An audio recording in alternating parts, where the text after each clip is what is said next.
Welcome to Broadcasting Common Ground, the Deep Foundation Institute's podcast channel. In this series, Morgan's Mentors, Morgan Neesmith will be talking with industry representatives about career challenges, mentor and mentee advice. In this episode, Hannah Iezzoni shares her thoughts on the responsibilities of both mentors and young professionals, along with the importance of staying open to opportunities. Welcome to DFI's podcast channel, Broadcasting Common Ground. I'm Morgan Neesmith, and it is time once again to move the needle with our podcast on mentorship and careers in the geotechnical world. And this week, we're going to dive a little more deeply into mentorship and advocacy with a guest that I know is passionate about the topic because she told me so. That is not her only qualification, though. She is also a fellow DFI Presidential Award winner, so game recognized game. She is also the current vice chair of the best committee in DFI. That would be the Augered File Committee. And she is the technical co-chair for the upcoming 2022 DFI Annual Conference in National Harbor. A geostructural designer for Keller. Welcome, Hannah Iezzoni. Hey, Morgan. Thank you so much for having me on your podcast. We appreciate you taking the time to be here. Now, I have had the opportunity to get to know you pretty well over the last few years, but for those of our listeners who haven't, could you tell us a little bit about your background, where you're from, and your professional development prior to joining Keller? Sure. So I am born and raised in Pennsylvania. I grew up in the Poconos, kind of rural town. I switched from the country to the city to go to college. I went to Northwestern for my civil engineering undergraduate degree. And there I discovered geotechnical engineering with the Hayward Baker crew out in Chicago. I interned with them twice, and then after graduation, transferred out to Denver to work full-time. After a little bit there, I decided to go to grad school and get my master's degree in civil engineering from the University of Colorado. I then got a job with GEI to try out the consulting side of things, did some dam engineering, and then transferred within GEI out to the Philadelphia office to do contractor support work in Philadelphia. After a few years of working in consulting, I wanted to get back to contracting. So I tried project management of a ground improvement for a little bit with geostructures, and then decided to switch back to the design work with Keller in 2020.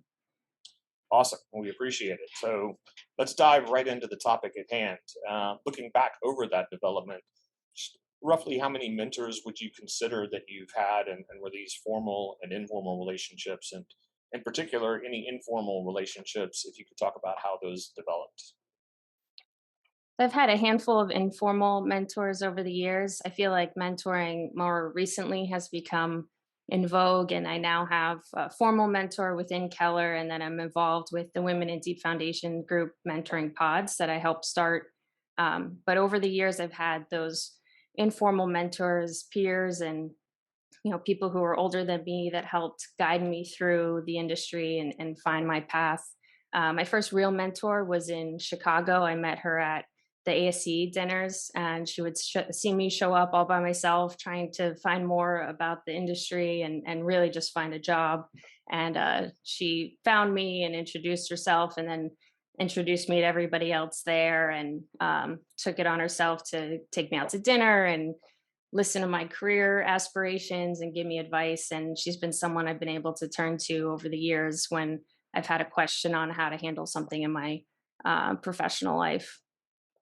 I've also never really been one to hesitate to reach out to strangers and ask them questions. So I've felt comfortable with people that I've met through DFI, just reaching out and asking that career question. And sometimes that's led to more informal mentorship programs. And now that I'm at Keller, Keller has a formal mentorship program, and I've been assigned to Tanner Blackburn, which I feel very fortunate to get to spend some time with him every few weeks, just talking about my formal development as an engineer within Keller. That sounds fantastic. I personally remember you walking into the Augered File Committee for the first time and jumping right in and being involved. And that is interesting because I think we're going to talk about that a little bit later.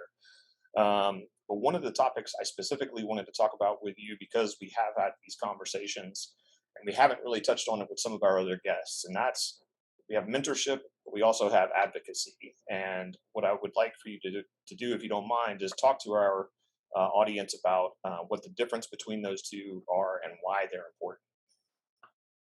I view the two as like an input output dichotomy. Mentorship, I view as, a young engineer or a young person in their career taking in advice and guidance and information on how to make the best decisions for one's career yourself.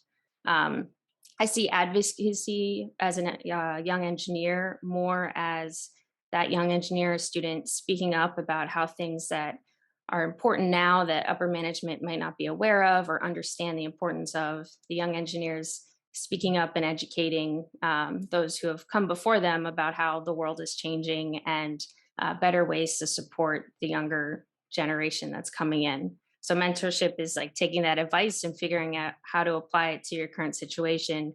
And advocacy is trying to change the environment around you to best fit yourself. Interesting. And while we're talking about that, what I'd like to do is look at both sides of the coin. And I kind of do go back to meeting you for the first time. And it was very obvious that you were very willing to be involved. That made it easy to get you involved. And that's where there's an interesting relationship. I think companies have certainly changed over the last 2 decades. There was a very much a, we're going to send you out on site, best of luck. Uh, if you don't like it in this industry, well, there's something else you can go to. And I think companies have realized now that their younger engineers expect guidance, mentorship, training, whatever we want to call that. And they also are realizing the benefits of it. At the same time, let's say if I have you over for dinner or I have someone over for dinner, I'm going to cook, I'm going to set the table, but I'm probably not going to cut your food. So, where is that balance of what a young engineer should expect from a company in terms of that sort of guidance or leadership, but also what characteristics do they need to be bringing to the table, do you think, for their success? I think that young engineers definitely need to bring to the table that a work ethic, the willingness to show up early and do what is needs to get done for the job, especially with an understanding of that you're going into construction and that is what the company is paying you to fill a role that they need in order to complete the project and bill the owner. And there's a certain amount of exchange there. You have to be willing to do the work that is needed of you. I do think that management can help support engineers and young people in their profession by effectively managing them in their role. I think we have an issue sometimes where people who are very technically proficient wind up in roles where they're managing a bunch of people, and that is a completely different skill set that needs to be appreciated for the differences from a technical skill set that it is.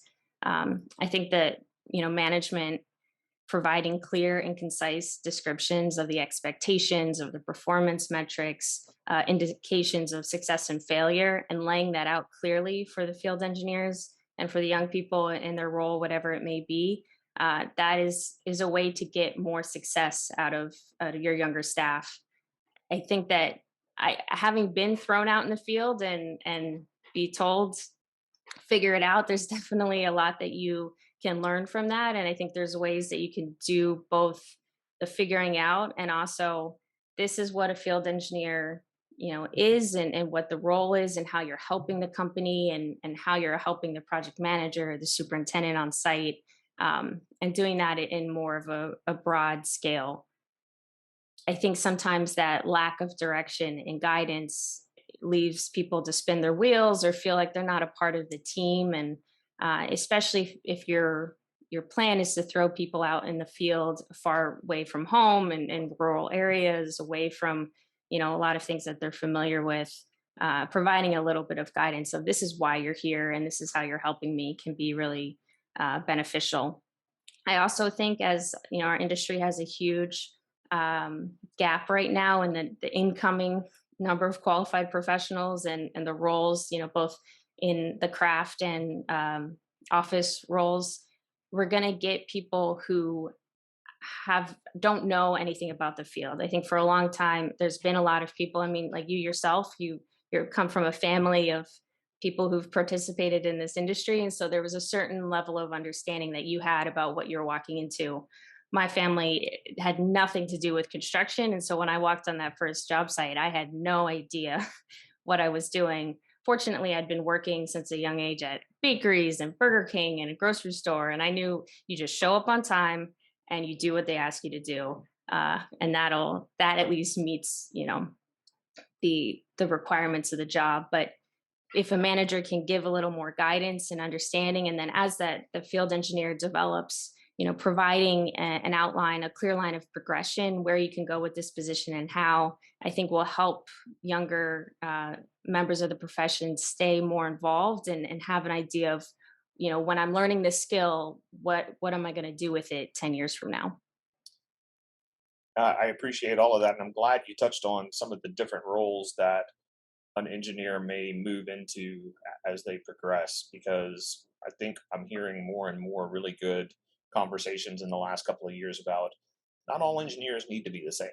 We all have different skills, and instead of just slotting someone into a defined role, finding out what those people are good for or good at, and helping expand on that, I think gives companies a lot more flexibility.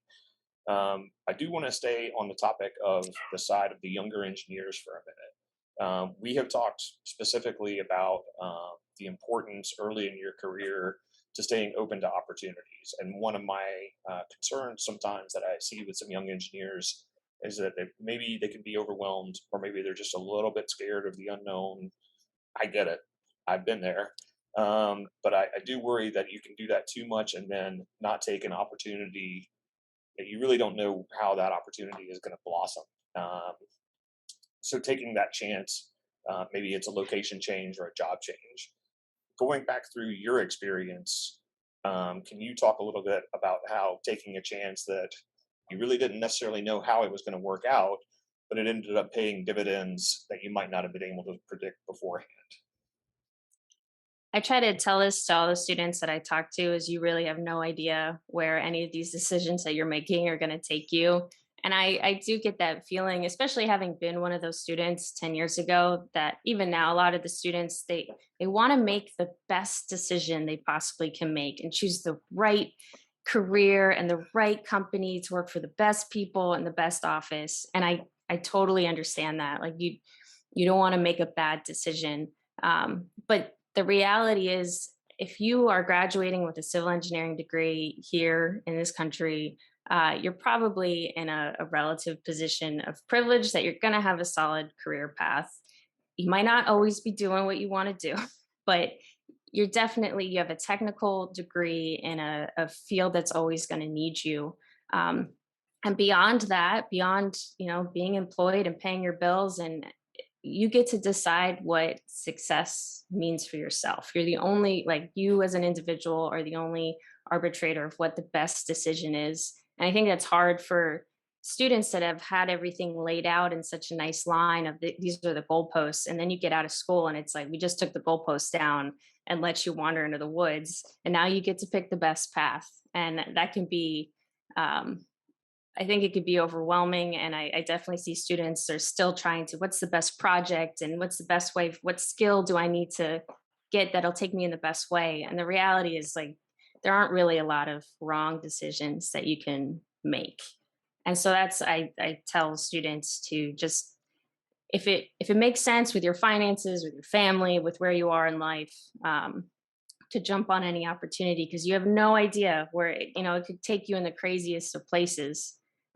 So part of how I got to Philly from Denver working at GEI, I wasn't too happy with the dam engineering work, but I was just plugging away at it. And I remember it was a Friday, an email went around to the whole company looking for anybody with grouting experience they had to be in Johnson City, Tennessee, on Monday. And there were just not a lot of people who could take that chance or had that experience. And I lucked out that my internship at Hayward Baker was dam grouting, and I was not really enjoying the historical reports that I was assembling. And I was in a good place in my life that I said, I'll go, like, I'll fly tomorrow to Tennessee. There was not clearly defined. It was definitely one of those, it was just tossed out there and you figure it out. The project manager, he'll be along in a few days to let you know what you're going to do. And I ended up getting involved with the contractor support group and the guys who work in Philly and learning about dam grouting on that scale and the bidding of that project, and help try to chase that grouting project, which was a really awesome experience. And then ended up transferring to Philly to work more with those guys because it was more in line with where I wanted my career to be. But I had no idea that saying yes on that Friday afternoon was going to lead to this whole dramatic shift in my career. I couldn't agree with you more. I took a job in the Middle East just so I could travel a lot, not really for the work, and ended up living in Holland, the Netherlands, for 5 years, in the most formative years of my early career in terms of my technical growth. That was not the plan at all, and it turned out to be an amazing opportunity. I'm also really happy that you touched on the idea that things are always going to change. So I think this idea that you can stay in the safe place, well, that safe place is going to change regardless of whether you change your position or not. People are going to leave around you. Other people are going to come in. The company is going to start doing different things. So I appreciate that you also touched on that just because you decide not to take an opportunity because you don't think it's safe, just staying put is not necessarily safe either. So going back to now your specific role with Keller as a geostructural designer, we've talked to some academics, consultants. You and I both have some background in the consulting world, but now we both work for specialty construction companies. If you look at working for a specialty construction company, foundations, ground improvement, what have you, is there any advice that you would give to a student in terms of what they really need to be focusing on if that's of particular interest? I am interested if you think you definitely need a master's degree. I have my own opinions about that. And also, my favorite question actually is, should everyone, even if you're really interested in construction, work at a consultancy once in their life at least for a significant period of time? Yeah. So first, I'll go with the master's degree. I I don't think I'm actually a believer that not everyone needs all the education that we're handing out. I think that the trades are very important. Um, I think that you don't necessarily need a 4-year formal education and then to take that, and get that extra year or two of a master's degree. I do think that if the geotechnical, you learn a lot in that year or two that adds to your geotechnical knowledge. Or if you're in another civil field, civil undergrad is very broad, and this really helps refine that. But I think if you look at where you know kids go from graduating, even with their bachelor's or with their masters, like how many of them are in the field 10 years later? That's a whole nother issue with retention in the industry that we have to deal with. But I think the reality is, you how many of those people go on to be like you and I, technical professionals, like every day dealing with soil mechanics and all that. I think you can have an understanding of civil engineering and construction and how infrastructure works, and then be an amazing project manager that really helps get the projects moving along. Or you go into business development, or you, you learn on the job. You learn, that knowledge. I understand that they're trying to push more of our professional engineers to get their master's degree, and I think there's a give and a take there with like licensure is very important, and I do think there's some minimum bars for certain things, but not everyone needs to have meet these bars. Like I took the SE last year and I failed it miserably, but I I I'm think that's avoiding good. it, so I yeah. think that's good. I'm content. I was content to fail it because I don't have that skill set there. And so yeah, I don't think that you need it in the same way that the students are trying to make the best choice that they can make. They feel like that's the best choice. Like I can just keep going on. And I've been on the other side of the hiring process where you hear, oh, they have a master's, so like that somehow automatically grants them this magical power that is not always there. So I think if you look at how the industry is going, you probably need a master's just because everybody's kind of on the same page. But I think in reality, you don't actually need it.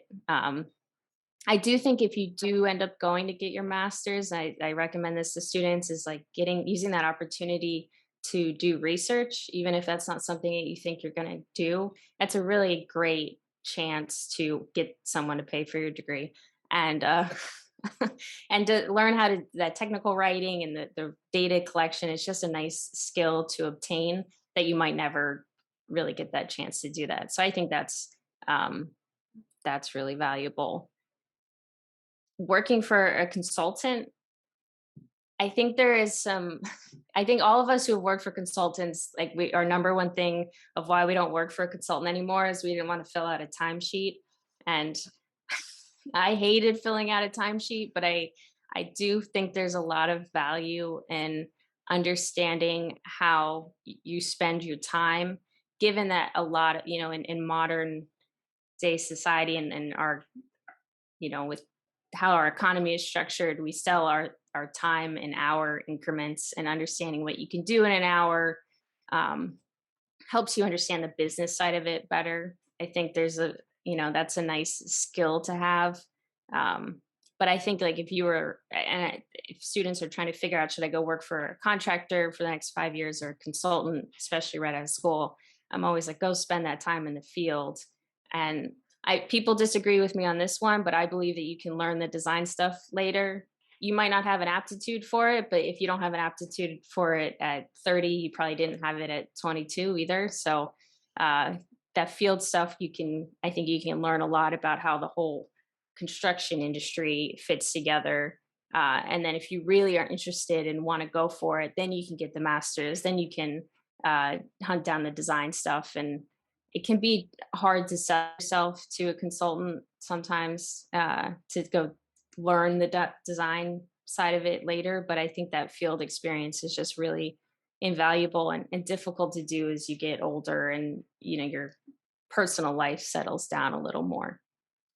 I couldn't agree with you more. I think it was a great answer. And I like really that it ties back nicely into, again, that conversation we had earlier about the different types of engineers. Maybe if you're a little more technical minded, you want to go in a certain path. Maybe if you want to go into a little more project management, it's not necessarily worth, and like you said, getting out into the field and just learning the process of how construction works on a real day-to-day basis and not on paper can be hugely important. All right, at this point, it's time. We're going to take a very brief break, and then we'll be right back with Hannah Iezzoni. Hello, listeners. I'm Teresa Engler, Executive Director of the Deep Foundations Institute. And wow, so many great nuggets of information in the discussion today on Morgan's Mentors. Hope you found them useful. If you're a student or young professional, I want to specifically speak to you about getting involved with DFI so you can connect and interact with these experienced professionals and learn even more from them and their colleagues. DFI provides free membership for students, and that membership allows you to join one of our many technical committees, attend events at a very low fee or no fee at all, and also access valuable technical resources such as free downloadable papers and manuals, our journal and magazine at dfi.org, as well as other technical documents from the geotechnical, mining, and tunneling world at onemine.org. For young professionals, an individual membership is very affordable, and if your company is a corporate member of DFI, they may be able to include you under their annual dues, so ask your supervisor. Other activities you may be interested in are our annual paper competitions for students and young professors. These provide each winner with a $1,000 travel stipend, free registration to DFI's annual conference, 2 nights of lodging, a presentation spot during the conference, and the opportunity to have the paper published in the DFI Journal. We also offer scholarships and Women in Deep Foundation's professional development grants through our charitable arm, the DFI Educational Trust. To date, we've provided over $1.6 million to over 450 students and professionals. Why not be one of them and apply? Information on all these programs, resources, and activities can be viewed at dfi.org. We look forward to welcoming you, and if you have any questions, shoot an email to staff@dfi.org. Now, back to Morgan and his guest mentor. All right, we are back, and I want to thank Hannah again for joining us today. But before we go, Hannah, there's one last question that we will be asking everyone who joins us. If you could interview anyone, living or not, for this podcast, who would that be and why? Morgan, I thought long and hard about this question, and I really would love to interview you and find out more about this career and your time in Holland and in Saudi Arabia and in Georgia and everywhere in the country, and how you've come to your role here at Berkel. I would love to learn more about you. I'm flattered, but I can appreciate, though, that it's been really interesting for me getting to pick who I wanted to talk to and really ask some questions of those particular people and just people that I find really interesting and are bringing a lot to the industry. So I'm very flattered that you would potentially include me in that group. All right, well, fantastic. Thanks again, Hannah. And for all of you out there, we appreciate you listening as well. And we look forward to joining us again on future episodes as we talk to more of Morgan's mentors. Until then, remember, the truth will send a ripple through your body. On behalf of DFI, we hope you enjoyed this episode. The views, information, and opinions expressed during Deep Foundation Institute's podcasts are solely those of the individuals involved and do not necessarily represent those of DFI. DFI does not verify or take responsibility for the accuracy of the information contained, nor does it warrant that the information contained herein is suitable for any general or specific use. The podcast is available for private, non-commercial use only. Editing, modification, or redistribution of this podcast is prohibited. Proudly sponsored by Dan Brown and Associates. Thanks for your time. Keep on surviving.